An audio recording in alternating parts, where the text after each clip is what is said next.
आमच्या गल्लीच्या टोकाला राहणारी मीनाक्षीताई म्हणजे जणू सौंदर्याचे एक निराळेच रूप.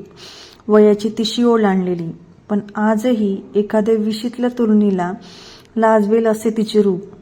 तिचे पती व्यवसायानिमित्त अनेकदा शहराबाहेर असायचे, त्यामुळे मीनाक्षीताई अनेकदा आपल्या घराच्या बाल्कनीत एकट्याच बसून राहायच्या. मी अनेकदा कॉलेजवरून येताना त्यांना बघत असे. कधीतरी घरातील सामानाची गरज पडली की एक निमित्त शोधून मी त्यांना मदत करायला जायचो.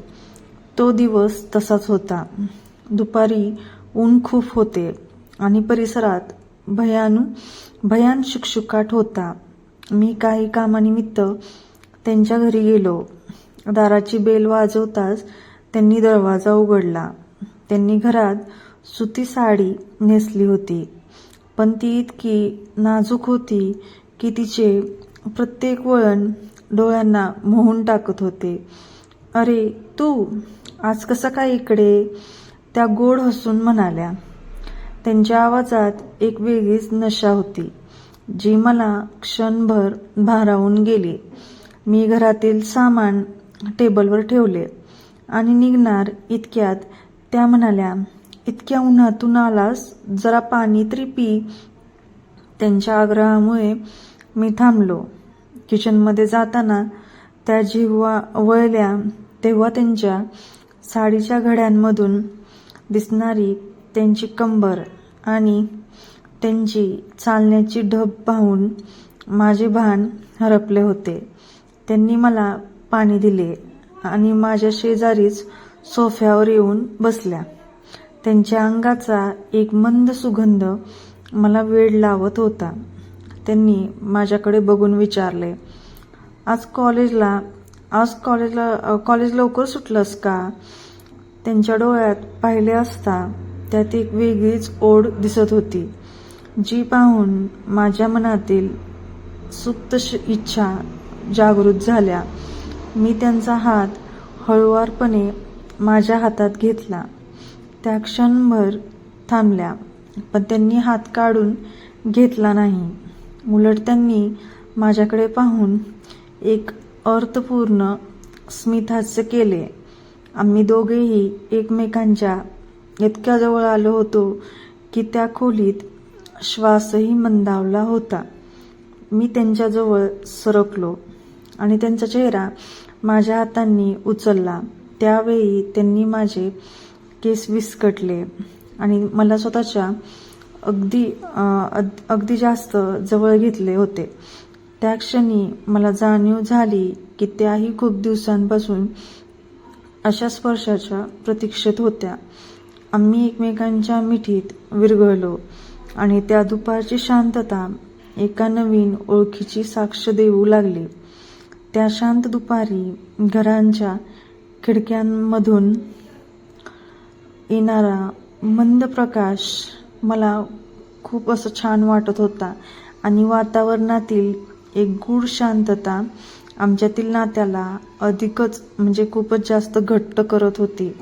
मीनाक्षीताईंच्या डोळ्यात एक निराळीच चमक मला दिसत होती, जी मला सांगत होती की आज त्या पूर्णपणे मुक्त आहेत. त्यांनी माझ्या कानात हळूच कुजबुजले, "कधी-कधी असं एकटं वाटतं की कोणीतरी हवं असतं, जे मनातलं ओळखून स्पर्श करेल." त्यांचे हे बोलणे ऐकून माझे मन अधिकच मोकळे झाले होते.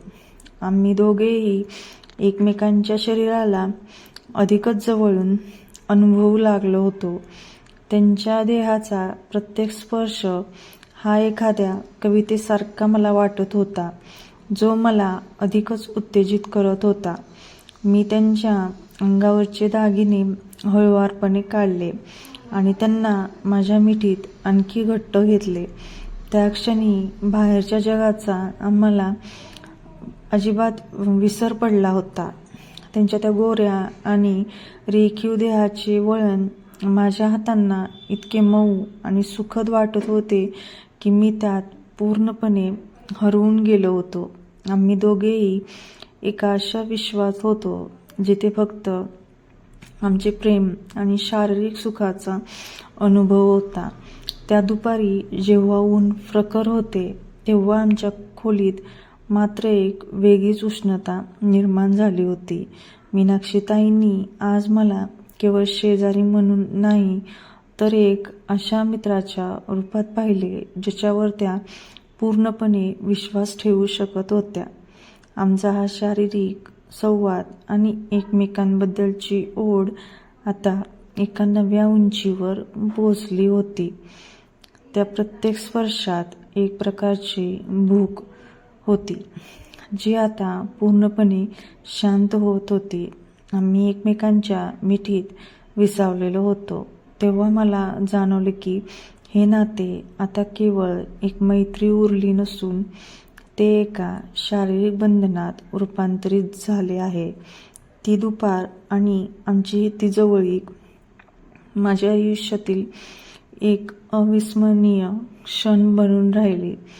तिथे दोन मने आणि दोन शरीरे एकमेकांना पूर्णपणे समजून घेतली होती. त्या क्षणी घराबाहेरचे जग जणू काही थांबले होते.